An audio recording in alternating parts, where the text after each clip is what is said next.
तीरवन चारी जय राधा माधव कुंज बिहारी विजन वल्लभ गिरिवरधारी हरे कृष्णा कृष्ण कृष्ण हरे हरे राम हरे राम राम राम हरे हरे हरे कृष्णा कृष्ण कृष्ण हरे हरे हरे राम हरे राम राम राम हरे हरे जय राधा गोविंद राधा गोविंद राधे जय गौरानिका गौरानिका गौरानिकाय जय गौरानिकाय जय जय प्रभुपाद प्रभुपाद प्रभुपाद जय जय प्रभुपाद सद्गुरु श्रील प्रभुपाद की जय। ओम नमो भगवते वासुदेवाय ओम नमो ओम भगवते नमो भगवते वासुदेवाय। वासुदेवाय। ओम नमो भगवते वासुदेवाय ओम ओम नमो नमो भगवते भगवते वासुदेवाय। वासुदेवाय। ओम नमो भगवते वासुदेवाय ओम ओम नमो नमो भगवते भगवते वासुदेवाय। वासुदेवाय।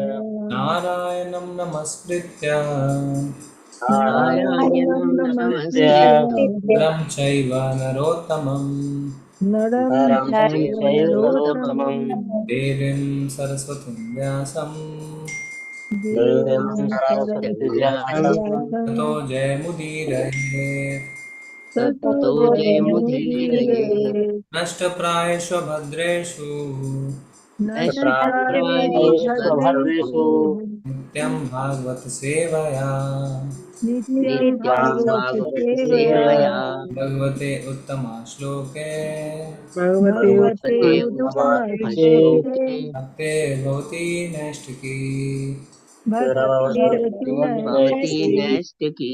श्रीमद्भागवतम स्कंद 2 अध्याय 10 श्लोक संख्या 9 एकम एकतरा भावे एकम् एकम् एकतरा एकतरा भावे। भावे एकम एकतरा भावे एकम् एकम् एक एकतरा भावे। भावे भावे यदा न ओपलब्महे यदा यदा नोपलभ्रामहे। नवलभमहे यदा न ओपलब्महे यदा यदा नवलभमहे नोपलम्बामहे।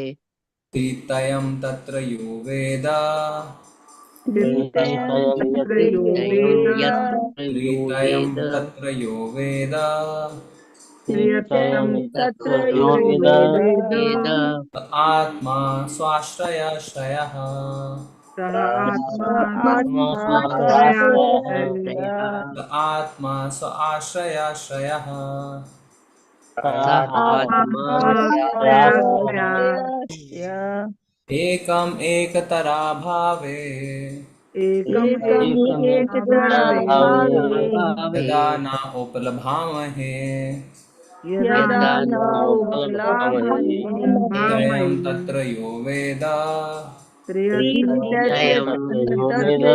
वेद आत्मा स्वाश्रयाश्रयः स सः आत्मा आत्मा स स्वाश्रयः। आश्रयः एकम् एकतरा भावे एकम् एकभावे यदा न उपलभामहे यदा न उपलभ्यमामहे त्रितयं तत्र यो वेद प्रियतमं तद्वेद आत्मा स्वाश्रयाश्रयः सः आत्मा स्वाश्रयः। स्वाश्रयः। जी पढ़िए, कौन पढ़ेंगे? चैंटिंग करिए। हरे कृष्णा प्रभु जी, सादर प्रणाम। एकम एक तरा भावे यदा न ओपलम भामहे त्रयम त्रय यत्र यो वेद सह आत्मा स्वयाश्रय। हरे कृष्णा प्रभु जी। हरे कृष्ण प्रभु जी। एकम एकतरा भावे यदा दीपा यदा नोपाल धामहे त्रितयं तत्र यो वेद स आत्मा स्व आश्रय। हरे कृष्ण। हरे कृष्णा प्रभु जी। एकम एकतरा भावे यदा नाहोपला भामहे त्रितयं तत्र यो वेद स आत्मा स्व आश्रयः। हरे कृष्णा। हरे कृष्ण प्रभु जी, सादर प्रणाम। एकमेक तरा भावे यदा नोपल भामहे त्रितयं तत्र यो वेद स आत्मा स्वाश्रयाश्रयः। हरे कृष्ण। हरे कृष्णा प्रभु जी। एकम एक तरा भावे यदा नो न ओपल बामहे त्रितयम तत्र यो वेदे सह आत्मा अशयाशया। हरे कृष्ण। हरे कृष्ण प्रभु जी। एकम एक तरा भावे यदा नौकुल भाव महे त्रितयम तत्र यो वेदस आत्म स्वाश्रयाश्रयः। हरे कृष्ण। धन्यवाद सभी का। हम शब्दार्थ देखते हैं। एकम एक, एकतर अन्य, अभावे के न होने पर, यदा क्योंकि, न नहीं, उपलभामहे दृश्य, तितयम तीन अवस्थाएं, तत्र वहाँ, यह जो वेद जानता है, सह वह, आत्मा परमात्मा, स्व निज, आश्रय शरण, आश्रयः शरण का। अनुवाद और तात्पर्य श्रील प्रभुपाद जी के द्वारा। श्रील प्रभुपाद जी की जय। विभिन्न जीवात्माओं की उपर्युक्त तीनों अवस्थाएं अन्योन्याश्रित है, अन्योन्याश्रित है। किसी एक के अभाव में दूसरे को नहीं समझा जा सकता, किंतु परमेश्वर इन सब को एक दूसरे के आश्रय रूप में देखता हुआ इन सब से स्वतंत्र है, अतः वह परम आश्रय है। ठीक है, दोहराएंगे। विभिन्न जीवात्माओं की विभिन्न विभिन्न जीवात्माओं की जीवात्माओं की उपर्युक्त तीनों अवस्थाएं उपर्युक्त उपर्युक्त तीनों तीनों अवस्थाएं अवस्थाएं अन्योन्याश्रित है, अन्याश्रित अन्योन्याश्रित हैं। है। किसी एक के अभाव में किसी एक के एक अभाव अभाव में में दूसरे को नहीं समझा जा सकता, दूसरे को दूसरे को नहीं दूसरे को समझा नहीं जा नहीं समझा सकता, जा समझा सकता, सकता, किंतु किंतु परमेश्वर इन सबको परमेश्वर इन परमेश्वर सबको इन इन सबको सबको एक दूसरे के एक दूसरे दूसरे के के आश्रय रूप में देखता हुआ आश्रय आश्रय रूप में देखता देखता हुआ हुआ देखता हुआ इन सब से इन सब इन से स्वतंत्र है, स्वतंत्र है, स्वतंत्र अतः है। वह परम आश्रय है। अतः वह वो अतः वह परम परम आश्रय आश्रय है। है। जी तात्पर्य पढ़िए। माता जी करिए। हरे कृष्णा माता जी। हरे कृष्णा प्रभु जी। जय श्री प्रभुपाद की जय। तात्पर्य प्रभुपाद की जय। जीवात्माएं असंख्य है और नियंत्रक है। नियंत्रक तथा नियंत्रित संबंधों द्वारा एक दूसरे पर आश्रित है, किंतु बिना देखे कोई ये नहीं जान सकता है कि कौन नियंत्रक है और कौन नियंत्रित है।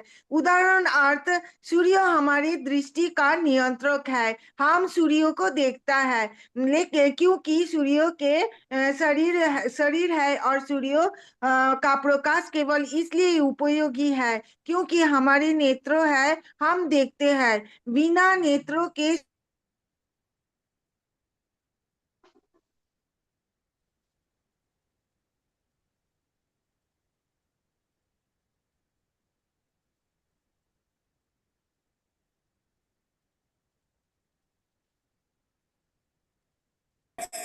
हरे कृष्णा पढ़िए। माता जी आवाज नहीं आ हरे रही है आपका। ठीक है, कोई नेक्स्ट पढ़िए, नेक्स्ट पढ़िए। देखा माता जी पढ़िए। हरे कृष्ण प्रभु जी। क्योंकि सूर्य के प्रभु जी पढ़ू। बिना नेत्र के सूर्य प्रकाश अर्थहीन है और सूर्य प्रकाश के बिना नेत्र व्यर्थ हैं।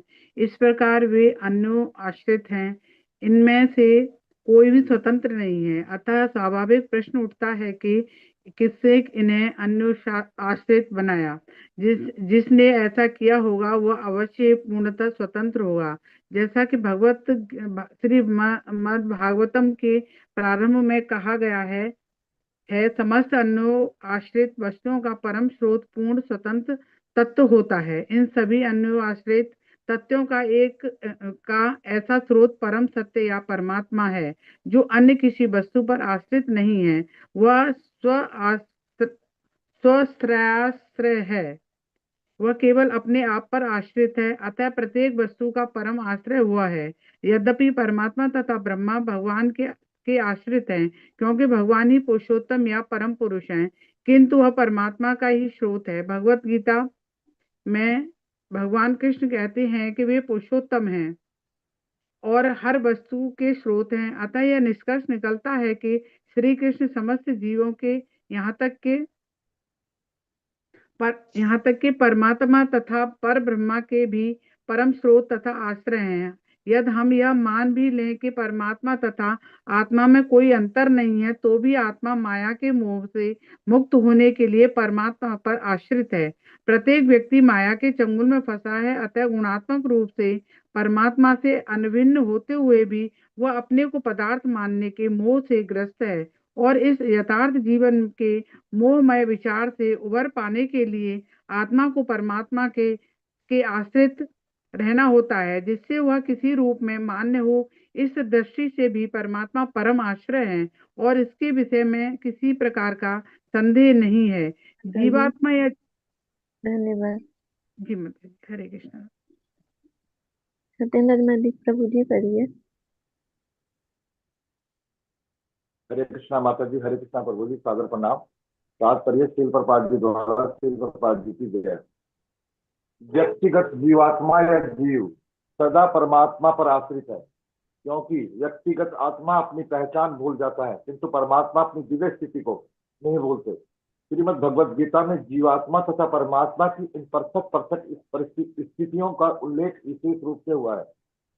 चतुर्थ अध्याय में जीवात्मा रूप अर्जुन को इस प्रकार चित्रित किया गया है, जिन्हें से अनेक पूर्व जन्मों की स्मृति नहीं है, किंतु परमात्मा स्वरूप श्री भगवान को सब कुछ स्मरण रहता है। श्री भगवान को इतना तक स्मरण है कि कुछ अरब वर्ष पूर्व उन्होंने सूर्य देव को कब श्रीमद् भगवद गीता की शिक्षा दी थी। श्री भगवान लाखों करोड़ों वर्ष पुरानी घटनाएं स्मरण रख सकते हैं, जैसे कि श्रीमद् भगवद गीता 7.26 में कहा गया है, वेदाहम समतीतानि वर्तन मानिनी चार्जुना भविष्याणि च भूतानि माम तु वेदना कृष्णा। श्री भगवान अपने सनातन आनंदमय तथा ज्ञानमय शरीर में इनसे पूर्णतः ज्ञात रहते हैं कि भूतकाल में क्या हुआ था, वर्तमान काल में क्या हो रहा है और भविष्य में क्या होगा। किंतु परमात्मा तथा ब्रह्मा दोनों के आश्रय होने पर भी श्री भगवान को कम बुद्धि वाले लोग यथारूप समझ पाने में सक्षम नहीं होते। विश्व चेतना तथा जीवात्मा विश्व चेतना तथा जीवात्मा की चेतना को एक रूप मानने का कुप्रचार पथ भ्रष्ट करने वाला है, क्योंकि अर्जुन जैसा व्यक्तिगत जीव जो सदैव श्री भगवान के साथ रहा, अपने अतीत के कर्मों को स्मरण नहीं रख सका, तो भला तुच्छ सामान्य मनुष्य अपने आप को झूठ मूठ विश्व चेतना से एक रूप बनाकर किस प्रकार अपने भूत वर्तमान तथा भविष्य को जान सकता है। हरे कृष्णा प्रभु जी, हरे कृष्णा माता जी, सादर प्रणाम। ओम ज्ञानतिमिरन्धस्य ज्ञानाञ्जनशलाकया चक्षुरुन्मिलितं येन तस्मै श्रीगुरुवे नमः। श्रीचैतन्यमनोभीष्टं स्थापितं येन भूतले स्वयं रूपा कदा मह्यं ददाति स्वपदान्तिकम्। वन्देऽहं श्रीगुरो श्रीयुत्पदकमलं श्रीगुरुन् वैष्णवांश्च। श्रीरूपं सागरजातं सगुण रघुनाथान्वितान्तं सजीवं साद्वैतं सावधूतं परिजनसहितं कृष्णचैतन्यदेवं श्रीराधा कृष्णपादान् सगुण ललिता श्रीविशाखान्वितांश्च। नमो विष्णुपादाय कृष्णप्रेष्ठाय भूतले श्रीमते भक्तिवेदान्तस्वामिनिति नामिने। नमस्ते सारस्वते देवे गौरवाणी प्रचारिणे निर्विशेषाय शून्यवादी पाश्चात्यदेशतारिणे। वाञ्छाकल्पतरुभ्यश्च कृपा सिन्धुभ एव च पतितानां पावनेभ्यो वैष्णवेभ्यो नमो नमः। हे कृष्ण करुणा सिंधु दीनबंधु जगत्पते गोपेश गोपिका कांत राधा कांत नमस्ते।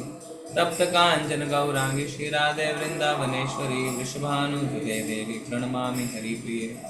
जय हो श्री कृष्ण चैतन्य प्रभु नित्यानंदा श्री अद्वैत गदाधर श्रीवासादि गौर भक्तवृंदा। नमो महावदन्याय कृष्ण प्रेम प्रदायते कृष्णाय कृष्ण चैतन्य नामने गौतशे नमः। हरे कृष्णा कृष्ण कृष्ण हरे हरे, हरे राम राम राम हरे हरे। एकम एकतरा भावे यदा न उपलभामहे त्रितयं तत्र यो वेद स आत्मा स्व आश्रयाश्रयः। विभिन्न जीवात्माओं की उपर्युक्त तीनों अवस्थाएं अन्योन्याश्रित हैं। किसी एक के अभाव में दूसरे को नहीं समझा जा सकता, किंतु परमेश्वर इन सब को एक दूसरे के आश्रय रूप में देखता हुआ इन सब से स्वतंत्र है, अतः वह परम आश्रय है। धन्यवाद। तो लिखा हुआ है जीवात्माओं की उपर्युक्त तीनों अवस्थाएं। तो कौन सी तीन अवस्थाओं की बात हो रही है बताइए माता जी, आप हटा दीजिए स्क्रीन। कृष्ण प्रभु जी, कौन सी तीन अवस्थाओं की बात हो रही है? आदि दैविक आदि हाँ? भौतिक। आध्यात्मिक भगवान आदि नियंत्रक और दैविक आदि नियंत्रित। भौतिक। आध्यात्मिक, आदि दैविक और आदि भौतिक। तो हमने इसको कैसे समझा था? आध्यात्मिक यानी आध्यात्मिक यानी कि जो हमारी सूक्ष्म इंद्रियों के विषय हैं उन उसको आध्यात्मिक कहा गया है। Very good. हमारे सूक्ष्म इंद्रियां जिनमें मन भी शामिल है उनके विषय। फिर उसके बाद आदि दैविक। आदि दैविक जो इंद्रियां कंट्रोल करते हैं देवता, उनको आदि दैविक कहा गया है। फिर से बताइए। इंद्रियों को कंट्रोल करने वाले जो देवता गण हैं उनको आदि दैविक कहा गया है। Very nice. और उसके बाद और आदि भौतिक। जो स्थूल शरीर उन इंद्रियों को कर्म करने के लिए स्थान मिलता है, उनको आदि भौतिक कहा गया है। तो आध्यात्मिक, आदि दैविक, आदि भौतिक। धन्यवाद माता जी। लिख रहे हैं कि ये जो तीन अवस्थाएं हैं, उपर्युक्त तीन अवस्था, वो आपस में अन्योन्याश्रित हैं, मतलब इंटरडिपेंडेंट है, एक दूसरे पे निर्भर करते हैं। ये कैसे लिख दिया है प्रभुपाद जी ने? सॉरी, इस श्लोक में ऐसा क्यों लिखा हुआ है? तो प्रभुपाद जी बहुत अच्छा उदाहरण दे रहे हैं सूर्य का और हमारी आंखों का। तो जैसे कल हमने समझा कि सूर्य की किरण अगर नहीं हो तो हम देख नहीं सकते। तो इस तरीके से सूर्य देव हमें कंट्रोल कर रहे हैं, आदि दैविक। पर साथ ही साथ अगर हमारी आंखें ही ना हो तो ऐसी किरणों का फायदा क्या? एक अंधे को सूर्य की किरणें हो ना हो कोई फर्क नहीं पड़ता है। तो उसके लिए सूर्य की किरणें बेकार हैं, कोई लाभ की नहीं है। तो जितना हम सूर्य की किरणों पर आश्रित हैं, उसी तरीके से सूर्य की किरण की यूजेज उसका जो है वो हमारी आंखों पर निर्भर है। अगर हमारी आंखें ही नहीं है मान लीजिए, तो हमें कोई फर्क नहीं पड़ता सूर्य की किरणें हो चाहे नहीं हो, क्या लाभ। कैसे एक अंधा बोलेगा मैं सूर्य की किरणों पर आश्रित नहीं हूं, यानी उसके लिए वो आदि दैविक नहीं है। तो दोनों आपस में इंटरडिपेंडेंट हैं। जैसे ये तो सूर्य का उदाहरण हुआ, दूसरा उदाहरण पेड़ है ना। अब आप देखिए, अगर पेड़ ऑक्सीजन रिलीज नहीं करेगा तो हम सांस कैसे लेंगे? तो ये क्या हुआ? आदि भौतिक पे निर्भरता। अभी हमने आदि दैविक पे निर्भरता की बात करी थी, अभी आदि भौतिक पे निर्भरता की बात करते हैं। अगर पेड़ नहीं है तो हमें खाने को नहीं मिलेगा, पेड़ नहीं है तो ऑक्सीजन नहीं मिलेगा। इसी तरीके से पेड़ भी हम पे थोड़ा निर्भर है। कैसे? मान लीजिए जहां बारिश होती है वहां तो अच्छी बात है, जहां बारिश नहीं होती वहां पे पेड़ में पानी कौन देगा? पेड़ कैसे निकलेंगे? तो पेड़ का अस्तित्व भी हम पे निर्भर करता है।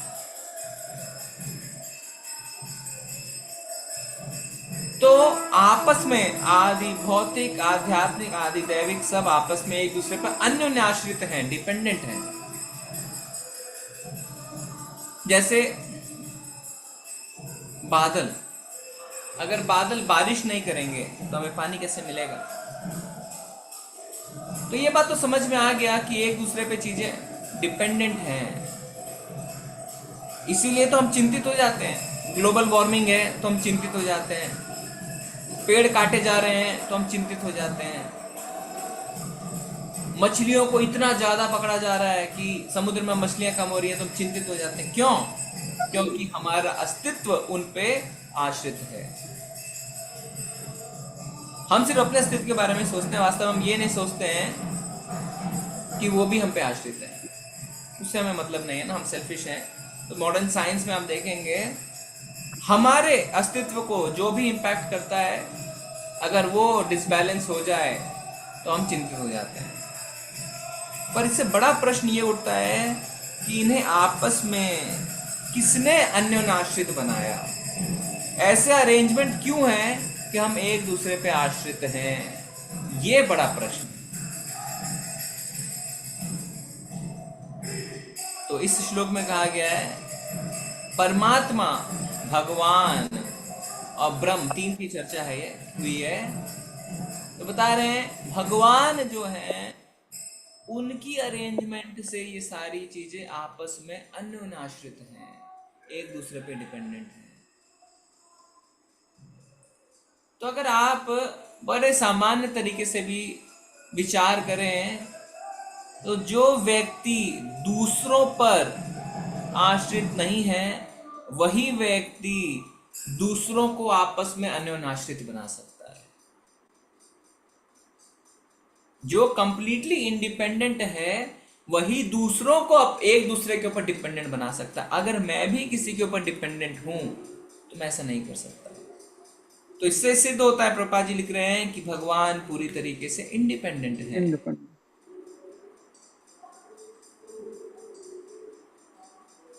कल हमने ब्रह्मा जी का श्लोक भी पढ़ा, क्या? ईश्वरः परमः कृष्ण सच्चिदानंद विग्रह अनादिर आदिर गोविंद सर्व कारण कारणम। सारे कारणों के कारण भगवान है।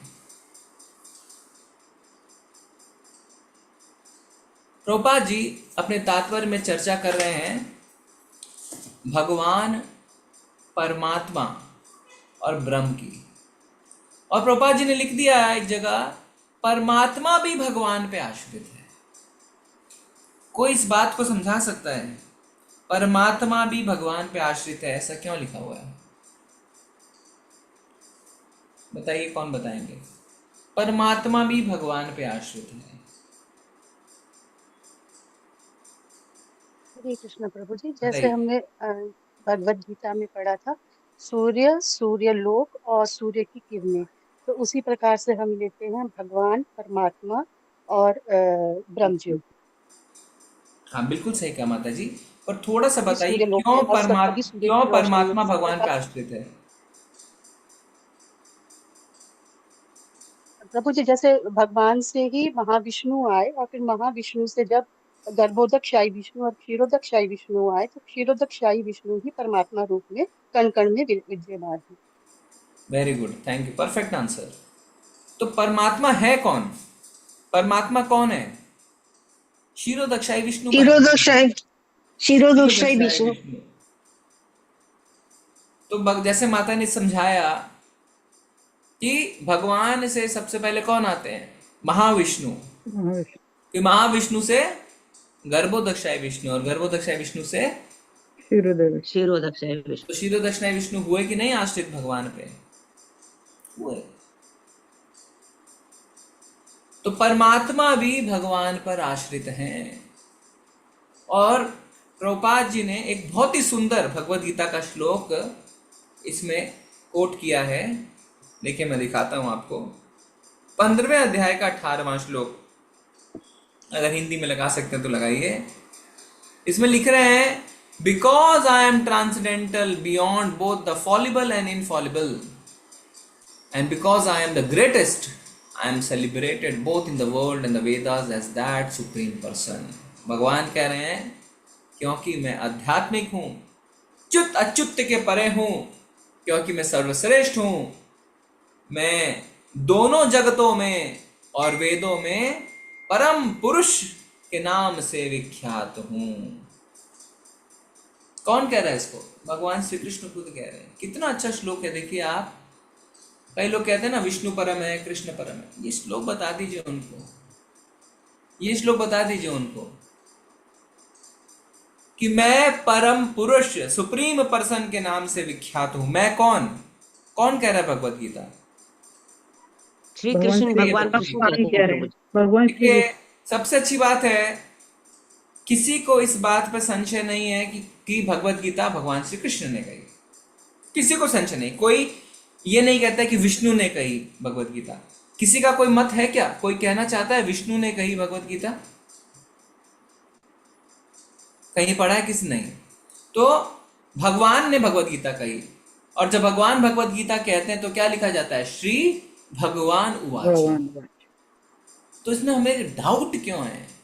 कई लोग कंफ्यूज हैं अभी भी। नहीं प्रभु जी, विष्णु परम है। आप लोग इस्कॉन में कृष्ण की आराधना करते हैं, इसीलिए आप कहते हैं कृष्ण परम है। अरे आप भगवत गीता उठा के देख लीजिए। भगवत गीता तो हमने नहीं लिखी है, व्यासदेव जी ने लिखी है। और भगवत गीता में उन्होंने लिखा श्री भगवान उवाचा। और कौन कह रहा है भगवत गीता? कृष्ण कह रहे हैं। तो क्यों कहते हैं आप ऐसे? नहीं तो लिख सकते थे ना कृष्ण उवाचा, लिख सकते थे विष्णु उवाचा, नारायण उवाचा। नहीं लिखा, लिखा भगवान उवाचा। और भगवान शब्द का अर्थ क्या होता है हमें पता है। तो फिर इस बात में कोई संशय नहीं होना चाहिए कि कृष्ण ही भगवान है और विष्णु कृष्ण से आते हैं, उल्टा नहीं। उल्टा मत से करिए। अगर आप कहते हैं कि ठीक है मान लिया कृष्ण ने भगवत गीता कही और भगवान है कृष्ण, पर विष्णु उनसे ऊपर है, तब तो कोई हमें नॉलेज ही नहीं है, क्योंकि भगवान से ऊपर तो कोई नहीं हो सकता है। भगवान ही सर्वश्रेष्ठ है। भगवान शब्द का अर्थ ही है जिसके पास भग धातु है, धनवान जिसके पास धन है, भगवान जिसके पास भग है। भग मतलब जिसके पास 6 ऑप्युलेंसेस हैं। कौन कौन से 6 ऑप्युलेंस हैं पता है ना आपको? बताइए क्या 6 ऑप्युलेंसेस हैं?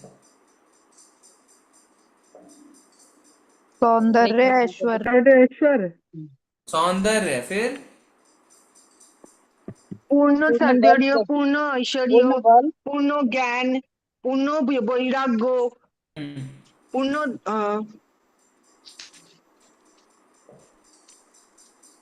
धनवान, पूर्ण शक्तिवान, पूर्ण शक्तिशाली, पूर्ण शक्तिशाली, सबसे ज्यादा धनवान, सबसे ज्यादा सौंदर्य, सबसे ज्यादा ऐश्वर्य, शक्ति, सबसे ज्यादा ज्ञान, सबसे ज्यादा वैराग्य, सबसे ज्यादा ऐश्वर्य। वैराग्य, ऐश्वर्य, शक्ति, यश, सौंदर्य, ज्ञान, वैराग्य। Very nice, thank you. तो ये 6 ऑप्युलेंस जिसके पास है उसे भगवान कहते हैं। तो इससे ऊपर कोई नहीं हो सकता है। तो बड़ा सिंपल है। और यहाँ पे फिर भी हमें संशय रहेगा तो भगवान कह रहे हैं मुझे ही परम पुरुष के नाम से जाना जाता है। Very good. तो हम सोचते हैं कि बार बार हम एक ही चीज पढ़ रहे हैं, एक ही चीज पढ़ रहे हैं। क्या है, देखिए जब तक हम एक ही चीज पढ़ रहे हैं हमें सामान्य लगता है, पर अचानक से कोई व्यक्ति आपके जीवन में आके आपको कुछ गड़बड़ सिखाता है इधर उधर, तब हम कंफ्यूज हो जाते हैं। और तब आपको इन सब श्लोकों के बारे में पता होना चाहिए। इसलिए कहते हैं थोड़ा नोट्स बनाते रहना चाहिए। जैसे नोट्स में एक हेडिंग बनाइए, भगवान कृष्ण ही भगवान हैं, उसके नीचे श्लोक नंबर लिखते जाइए आप। ये आप एक पेज में हेडिंग डाल दीजिए, कृष्ण ही भगवान हैं। तो इसके सपोर्ट में आपको जब भी कोई श्लोक मिलता है उसके नीचे लिखते जाइए। तो जब अगली बार आपको कोई ऐसा कहता है कि ऐसा गलत है, नारायण भगवान है, कृष्ण तो नारायण से आते हैं, तो आप उनको कहिए ठीक है, पर देखिए ये सब श्लोक मेरे पास है, ये लिस्ट है, थोड़ा इन लिस्ट को आप पढ़ के मुझे समझाइए कि आप ऐसा क्यों कह रहे हैं। फिर जब वो एक एक श्लोक पढ़ेंगे तो वो भी कंफ्यूज हो जाएंगे, तो हाँ बात तो आप सही कह रहे हैं। पर अगर आपको पता ही नहीं है, आपसे नहीं हमने तो क्लासों में सुना है, आप गलत कर रहे हैं। क्लास में सुनने से कुछ नहीं होता है, आपको श्लोक नंबर पता होना चाहिए। नोट्स बनाते रहिए हमेशा, इस श्लोक में ये लिखा है, इस श्लोक में ये लिखा है, श्लोक में टॉपिक वाइज। तब क्या है, तब सामने वाला आपको बहका नहीं सकता है। और सामने वाला तो छोड़िए, आपका मन आपको नहीं बहकाएगा, क्योंकि आप कंफ्यूज नहीं होंगे। आप कहेंगे नहीं हम तो शास्त्रों का हवाला दे के कह रहे हैं।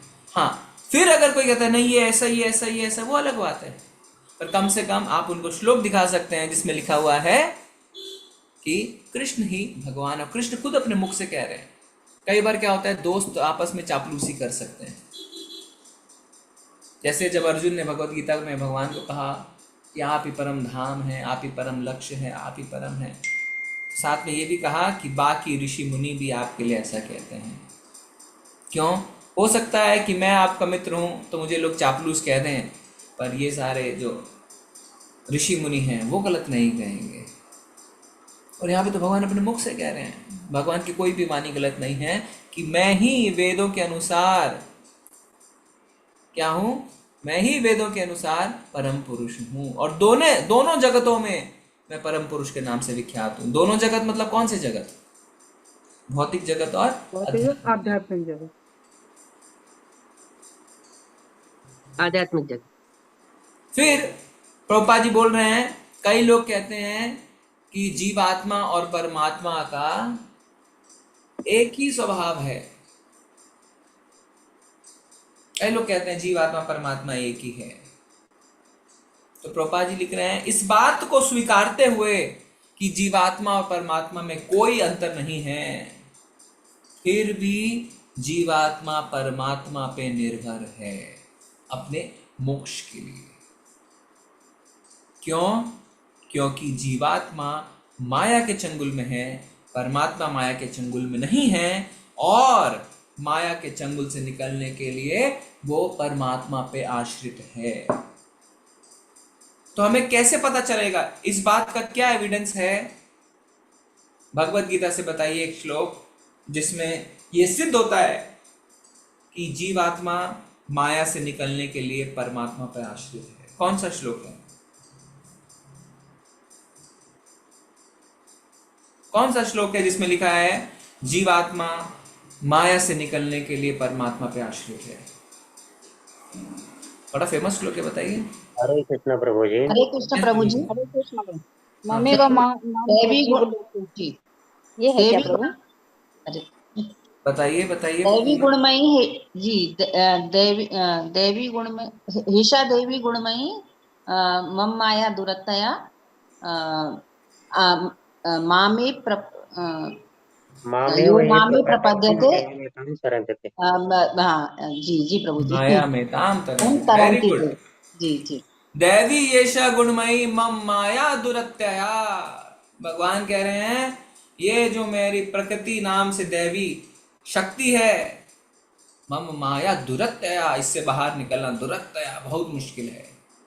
पर मामे वो ये प्रपद्यन्ते, जो मेरी शरण में आएगा, माया मेताम तरन्ति, वो माया से तर जाएगा। तो हुए ना आश्रित कि नहीं हुए?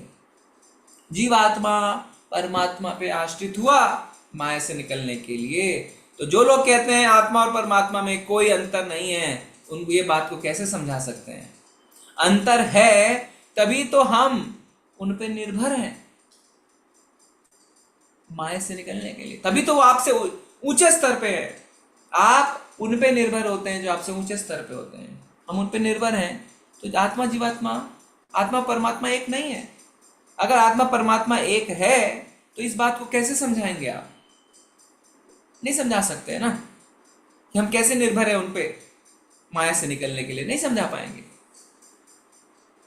तो देखिए, प्रभुपाद जी ने हमें भक्ति का विज्ञान समझाया और साथ ही साथ जो अलग अलग बातें हमें बहका सकती हैं उसका भी तोड़ अपने तात्पर्य में दिया है। हम कई बार पढ़ते हैं मायावादी, शून्यवादी, हम सोचते हैं ये क्या है, हमें क्यों जानने की आवश्यकता है? जानने की आवश्यकता है, क्योंकि एक ना एक समय आपके भक्ति जीवन में ऐसा आएगा जब आप मायावाद, शून्यवाद इत्यादि से कंफ्यूज हो जाएंगे। जैसे अभी वृंदावन के बाबा जी हैं, बहुत फेमस हो चुके हैं, बड़े बड़े एक्टर, बड़े बड़े लोग उनके पास जा रहे हैं, पर अगर उनके लेक्चर को एनालाइज किया जाए वो मायावाद का ज्ञान दे रहे हैं। तो इस्कॉन के जो स्कॉलर बोर्ड है वो उन्होंने उनके लेक्चर सुने और उन्होंने ये निष्कर्ष निकाला है कि वो मायावाद का ज्ञान दे रहे हैं। सब एक है, आत्मा परमात्मा एक है। कभी कभी अच्छा लगता है उनकी बातें सुनना, है ना, पर कहाँ पे वो आपको पतली गली से ले जाके बहका देंगे आप खुद ही नहीं समझ पाएंगे, आप समझ ही नहीं पाएंगे। अचानक से कहते कहते कह देंगे आत्मा परमात्मा सब एक ही है, आप बोलेंगे हाँ सब एक ही है, हो गया सर्वनाश, हो गया सर्वनाश। वहीं पे आत्मा परमात्मा को एक बता दिया, सर्वनाश हो गया। क्यों? आप अपने आप को परमात्मा मानने लग जाएंगे। आत्मा परमात्मा एक है का मतलब हो गया आप अपने आप को परमात्मा मानने लग जाएंगे। तो जो हमारी संवैधानिक स्थिति है भगवान का सेवक होना, उससे हम दूर हो गए। अब हमने अपने आप को परमात्मा मान लिया, हो गया ना भक्ति जीवन का सर्वनाश। और बहुत फेमस हो चुके हैं वो बाबा जी। तो इसीलिए इन सब से हम तभी बच सकते हैं जब प्रभुपाद जी के तात्पर्य को बड़ा ध्यान पूर्वक पढ़ा जाए। और जब हम ये sub level 1, level 2, level 3, level 4 के एग्जाम्स देते हैं तो उससे क्या होता है, बारीकियां निकल के आती हैं और वो पॉइंट हमारे मस्तिष्क में बैठ जाते हैं। ज्ञान योग जो कहते हैं, भगवत गीता के जो आखिरी 6 अध्याय ज्ञान, उससे हमारी भक्ति सुदृढ़ होती है। नहीं तो हमें कोई भी बहका सकता है ना। कई बार हम उदाहरण देते हैं, कई बाबा जी आए, बड़ी बड़ी सभाएं लगाते थे और वो पूछते थे आपने आखिरी बार समोसा कब खाया? तो भक्त कहता था बाबा जी 1 साल हो गए, समोसा खाइए कृपा बरसेगी। और लोग समोसा खाते थे। आखिरी बार आपने जलेबी कब खाई? तो बाबा जी 2 साल हो गए, जलेबी खाइए कृपा बरसेगी। ऐसी ऐसी बातें करते थे। लोगों ने उनका फोटो अपने कार पे लगा लिया, कार के डैशबोर्ड पे, अपने भगवान के आले में रख दिया। सोचिए आप, क्यों? क्योंकि हमें शास्त्रों का ज्ञान नहीं था। हमें लगा ये हमारी दुखों को दूर कर देंगे। पर जब आप शास्त्र का अध्ययन शुरू करते हैं, सिस्टमैटिकली शुरू करते हैं, तब आप समझ जाते हैं नहीं ये व्यक्ति मुझे बहका रहा है। और सबसे सिंपल बात है, जो आपके दुखों को दूर करने की बात करता है वहीं पे तुरंत उसे त्याग देना चाहिए, तुरंत त्याग देना चाहिए। भक्ति सकाम भाव से नहीं होती। हाँ, हम कोई शुद्ध भक्त नहीं बने हैं, पर प्रयास तो है, प्रयास तो है। भक्त कम से कम धीरे धीरे ये बात पे विश्वास करने लगता है कि भगवान मेरे जीवन के जो दुख हैं वो आपकी इच्छा से हैं, मुझे आप शक्ति दीजिए जिनसे मैं इन दुखों से ऊपर आ सकूं। स्वीकार करता है दुखों को। इसीलिए चैतन्य चरितामृत में क्या लिखा हुआ है कि जो भगवान के भक्त हैं सिर्फ वही शांत है। भुक्ति मुक्ति कामी सदा अशांत। अशांत रहेंगे ही ना। अगर आपका ध्येय है धर्म को, अपने दुखों को दूर करने के लिए इस्तेमाल करना, आप हमेशा अशांत रहेंगे, क्योंकि जो परिणाम आप प्राप्त करना चाहते हैं वो पूर्णता आप प्राप्त नहीं कर पाएंगे। जीवन के दुखों को पूर्ण रूप से आप धर्म का हिसाब से दूर नहीं कर सकते, क्योंकि आपके कर्मों के भोग आपको भोगने पड़ेंगे। ये यज्ञ करके, ये देवी देवताओं की पूजा करके, ये कर्मकांड करके आप सोचते हैं दुख को दूर कर ले, आप हमेशा अशांत रहेंगे। शांत वही रहता है इसने उसे स्वीकार कर लिया। ये मेरे कर्मों के फल हैं, मुझे भोगने हैं। भगवान मुझे शक्ति दीजिए जिससे मैं इसे भोग सकूं, क्योंकि ये मेरे ही कर्म हैं जो अब मेरे आड़े आ रहे हैं। शांत हो जाते हैं। कृष्ण भक्त ही सिर्फ शांत है, केवल वही शांत है, क्योंकि उसने चीजों को स्वीकार कर लिया। परीक्षित महाराज ने चीजों को स्वीकार करा। वो चाहते तो कुछ भी कर सकते थे ना। जो ब्राह्मण के पुत्र थे श्रृंगी, कुछ भी कर सकते थे, किया नहीं, स्वीकार कर लिया चीजों को। और उनका बर्थ देखिए, रॉयल बर्थ। परीक्षित महाराज का बर्थ देखिए, रॉयल बर्थ, पर फिर भी चीजों को स्वीकार कर लिया। कौन चीजों को स्वीकार कर पाता है? जो भगवान का भक्त है या भक्ति में आगे बढ़ना चाहता है, भक्ति का अभ्यास कर रहा है, वही चीजों को स्वीकार कर सकता है, नहीं तो आप चीजों को स्वीकार नहीं कर सकते। अपने जीवन की परिस्थितियों को स्वीकार करना भी एक बहुत बड़ा गुण है, और ये गुण एक भक्त में ही आता है। शरणागति की जो अवस्था है वो भक्त में ही आती है। अदरवाइज भुक्ति मुक्ति कामी, अगर आप अपने जीवन को भौतिक तरीके से आगे बढ़ाना चाहते हैं, दुखों को दूर करना चाहते हैं, पैसा कमाना चाहते हैं, आगे बढ़ना चाहते हैं मटीरियली, हमेशा शांत रहेंगे, हमेशा शांत रहेंगे। तो ये चर्चा हम क्यों कर रहे हैं? ये चर्चा हम इसलिए कर रहे हैं, आत्मा और परमात्मा को एक समझने की भूल नहीं करनी चाहिए। आत्मा हमेशा परमात्मा पर निर्भर है। फिर प्रभुपाद जी बता रहे हैं, इसका और एविडेंस मिलता है भगवत गीता के 4 अध्याय में, जब अर्जुन जो जीव हैं वो कहते हैं कि मेरे को तो कुछ याद नहीं है, आपको सब कुछ याद है। 7वें अध्याय में भी इसका जिक्र आता है, जब भगवान अर्जुन को कहते हैं कि मैं, तुम और ये सारे राजा जो हैं वो पहले भी थे, आज भी हैं, भविष्य में भी रहेंगे। पहले भी थे, आज भी हैं, भविष्य में भी रहेंगे। अर्जुन कहते हैं मुझे तो नहीं पता। भगवान कहते हैं भगवत गीता का ज्ञान मैंने 20 करोड़ साल पहले सूर्यदेव विवस्वान किया। तो कहते हैं आप तो मेरे समकालीन हैं, आप तो मेरी उम्र के हैं, मेरे मित्र हैं, तो 20 करोड़ साल पहले आपने कैसे दे दिया ज्ञान? भगवान 7वें अध्याय के 26वें श्लोक में कुछ कहते हैं जो हम देखेंगे अभी स्क्रीन पे। देखिए क्या कह रहे हैं। भगवान कह रहे हैं, O Arjuna, as the supreme personality of Godhead, I know everything that has happened in the past, all that is happening in the present, and all things that are yet to come. I also know all living entities, but me no one knows. हे अर्जुन, सर्वश्रेष्ठ भगवान होने के कारण मैं सब कुछ जानता हूं जो घटित हो चुका है, जो घटित हो रहा है और जो घटित होना बाकी है। मैं सारी जीवात्माओं को जानता हूं, पर मुझे कोई नहीं जानता। भगवान अपने मुख से खुद कह रहे हैं। देखिए क्या श्लोक है। हम अपने पूर्वजों से, अपने दादा दादी नाना नानी से सुनते आए हैं, भगवान सब जानते हैं, भगवान को सब पता है ना। कुछ हमारे साथ घटना घट जाती, गलत हो जाता है, कोई हमारे साथ धोखा करता है, भगवान तो सब देख रहे हैं, है ना। हम कह देते हैं, मान लीजिए कोई आपके साथ गलत कर रहा है और आप झुंझलाहट में कुछ कर नहीं पा रहे हैं, कह रहे हैं कोई बात नहीं, भगवान तो सब देख रहा है, तुम भुगतोगे, भगवान देख लेगा तुम्हें। हम कह देते हैं शास्त्रों में लिखा हुआ है, भगवान सब जानते हैं, पहले जो हो चुका है वो भी जानते हैं, जो घटित है वो भी देख रहे हैं, जो आने वाला वो भी देख रहे हैं। शास्त्रों का एविडेंस मिल गया है। नहीं तो कोई आपको भगा सकता था, अरे भगवान कुछ नहीं है, जो होता है अभी होता है, आपको खुद करना पड़ेगा, उठिए, गुस्सा करिए, जाइए कंप्लेंट करिए, जाइए उसके लिए ये करिए। आप बोलेंगे नहीं नहीं नहीं, रुक जाइए। भगवत गीता के 7वें अध्याय में लिखा है, भगवान पहले का देख चुके हैं, अभी जो हो रहा है वो भी देख रहे हैं, भविष्य में जो होने वाला वो भी देख रहे हैं। तो मुझे चिंता करने की आवश्यकता नहीं है। अगर मेरी चिंता है तो एक ही है कि मैं भगवान के नाम का जप ठीक से कर लूं, बस, और कुछ चिंता करने की आवश्यकता नहीं है।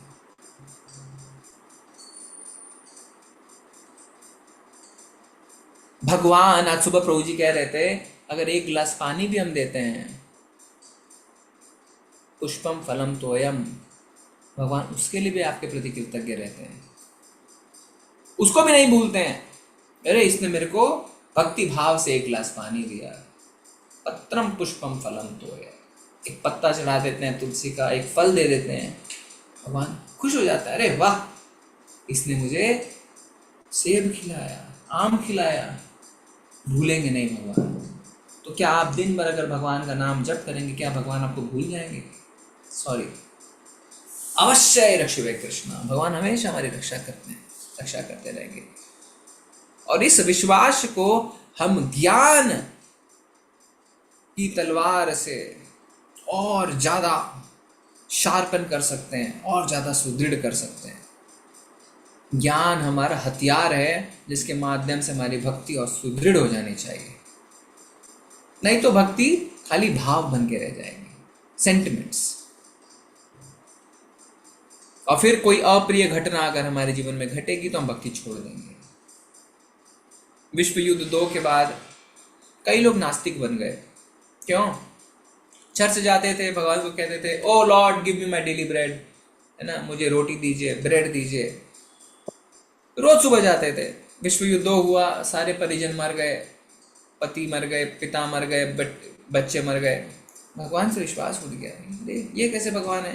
रोज सुबह हम चर्च जाते हैं, भगवान को प्रार्थना करते हैं, और भगवान ने हमारे परिजनों को, परिवार वालों को, हमारे दोस्तों को, सबको मार दिया। हम नहीं जाएंगे चर्च। क्यों? ज्ञान का आधार नहीं था भक्ति में। अगर ज्ञान का आधार होता तो बातों को समझ जाते, क्या सब कुछ भगवान की इच्छा से हो रहा है। और भगवान कहते हैं सूर्यदम सर्वभूताना, मैं आपका मित्र हूं, तो हमारे मित्र अगर हमारे साथ कुछ कर रहे हैं कभी गलत नहीं करेंगे। ज्ञान की आधार, ज्ञान की शक्ति से आप अपने भक्ति को और सुदृढ़ करते हैं।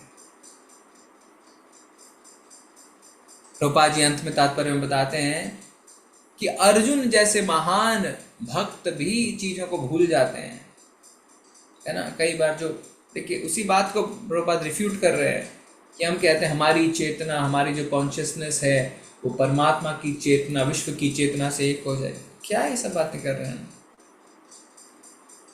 अर्जुन जैसे महान भक्त जिनके आगे स्वयं भगवान खड़े हैं, जिनका रथ भगवान हाँक रहे हैं, वो अगर चीजों को भूल सकते हैं तो हम क्या है? हम कुछ भी नहीं है, हम कुछ भी नहीं है, हम आश्रित हैं बस। और इसीलिए हमारी परंपरा में जो भाव है वो क्या है? दास दास दासन दास, दास के दास बन के रहना बस। इस भाव से अगर हम आगे बढ़ते रहेंगे, भक्ति करते रहेंगे, कि हमारा स्वभाव है भगवान की सेवा करना, तो भक्ति सुदृढ़ होती जाएगी और भगवान की कृपा, गुरु की कृपा बरसेगी। अभी कुछ दिन पहले मंदिर में भक्त हैं, सेवा दे रहे हैं, तो कुछ ऐसी घटनाएं घट रही थी उनके गांव में, उनके शहर में जहां वो रहते थे, अभी सेवाएं, कि उनका जाना आवश्यक था वहां पे, पर यहाँ पे भगवान की सेवा में व्यस्त थे, जा नहीं पा रहे थे। उन्होंने अपने रिश्तेदारों के थ्रू वहां पे कुछ कार्य संपन्न करने का सोचा। रिश्तेदार मदद करने के लिए 2-3 बार गए भी, पर वो काम सिद्ध नहीं हुआ। अंत में वो सरकारी अफसर ने कहा आपको आना पड़ेगा। इस भक्त के मन में विचार उठा कि मैं तो भगवान की सेवा में हूं, जो होगा देखा जाएगा, मैं अभी जाने के पोजीशन में नहीं हूं। तो बात यूं बनी कि उस अफसर से उसने फोन पे बात किया और उसने कहा ठीक है। भक्त ने कहा सर मैं आपको वीडियो कॉल कर लेता हूं, उससे आपकी जो चिंताएं हैं वो दूर हो जाएंगी और आप मेरा कार्य आगे बढ़ा सकते हैं। जो नामुमकिन सा था उस बात पे वो अफसर हाँ भर देता है, बोला हाँ ठीक है। सोचिए आप, 3-4 बार उनके रिश्तेदार घूम के आ गए, सब कुछ हो गया पर काम नहीं बना। इन्होंने एक कहा सर ठीक है कोई बात नहीं, मैं अभी आ नहीं सकता, पर मैं आपको वीडियो कॉल कर सकता हूँ और आपकी चिंताओं को दूर कर सकता हूँ। उन्होंने बात को स्वीकार कर लिया। भक्त ने हृदय में भगवान को कहा भगवान मैं आपकी सेवा में हूँ, मेरे लिए जाना अभी संभव नहीं है। भगवान ने तुरंत उसके लिए उपाय खोल दिए। देखिए आप, भगवान की सेवा से कोई भी घाटे में नहीं रहता है, कोई भी घाटे में नहीं रहता है।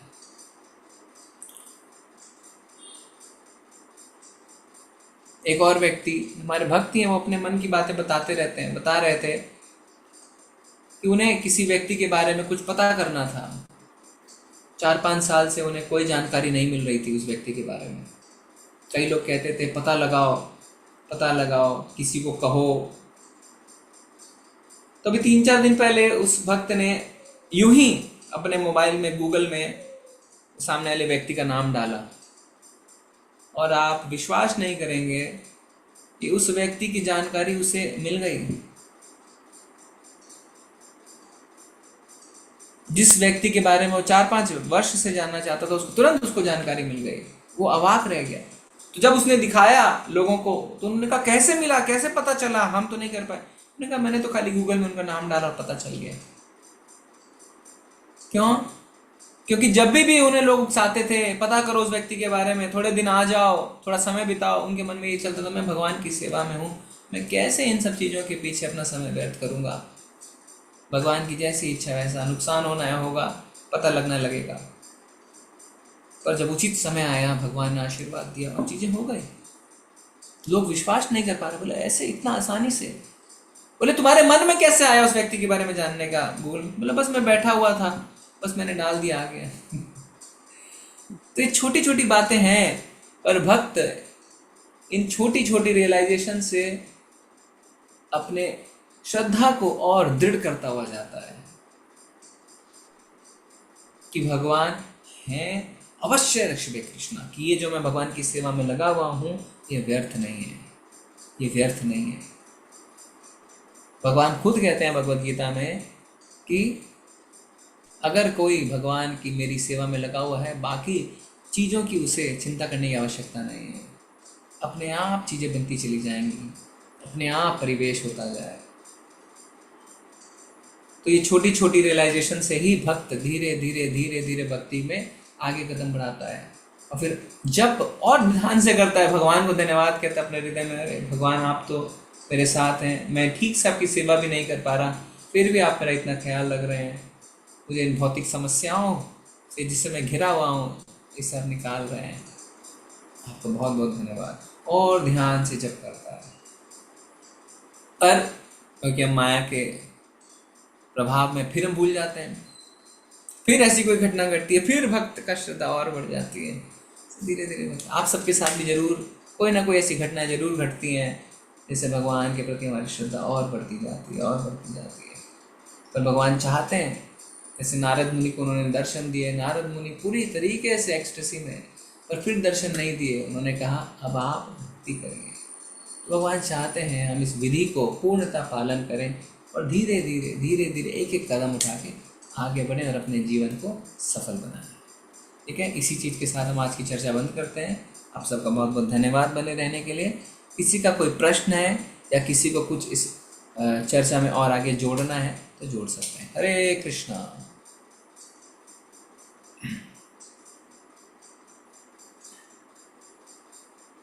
कोई प्रश्न है किसी का? हरे कृष्ण प्रभु जी। जी माता जी। जी प्रभु जी, एक प्रश्न मेरे पास, मतलब पूछा था किसी ने मुझसे भी, तो मुझे थोड़ा समझ नहीं आया, क्या रिप्लाई करूं।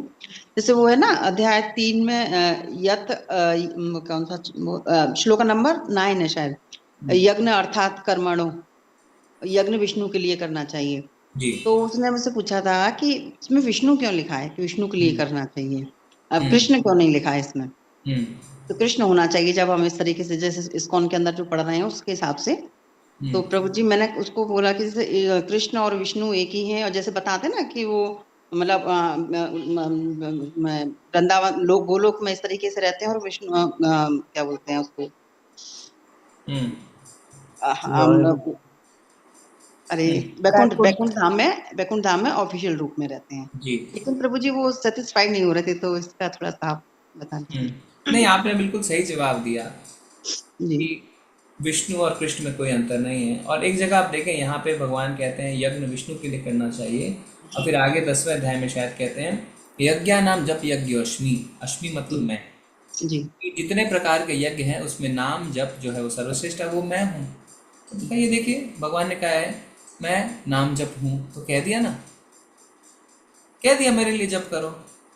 यज्ञा नाम जप यज्ञ अश्मी, अश्मी मतलब मैं, यानी कृष्ण खुद। तो उन्हें कह दिया जितने प्रकार के यज्ञ उसमें नाम यज्ञ मैं हूं। तो उधर कहा विष्णु के लिए यज्ञ करो, इधर कहा यज्ञ नाम जप यज्ञ अश्मी, यानी समझ में आ गई चीजें।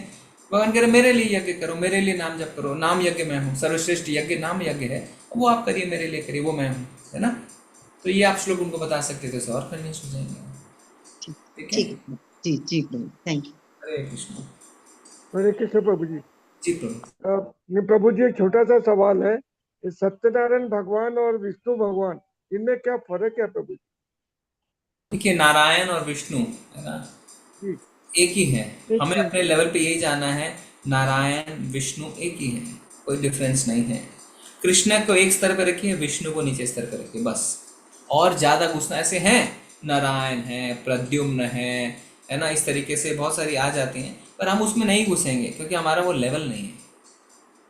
ठीक है, तो हमारे लिए नारायण विष्णु आप एक स्तर पे रखें और ऊपर कृष्ण को रखिए। ठीक है, प्रैक्टिकल पर्पस के लिए कृष्ण और विष्णु एक ही हैं, और जब चीज़ों को और थोड़ा हम एक लेवल पे समझते हैं तो हम ये समझ जाते हैं कि विष्णु कृष्ण से आते हैं।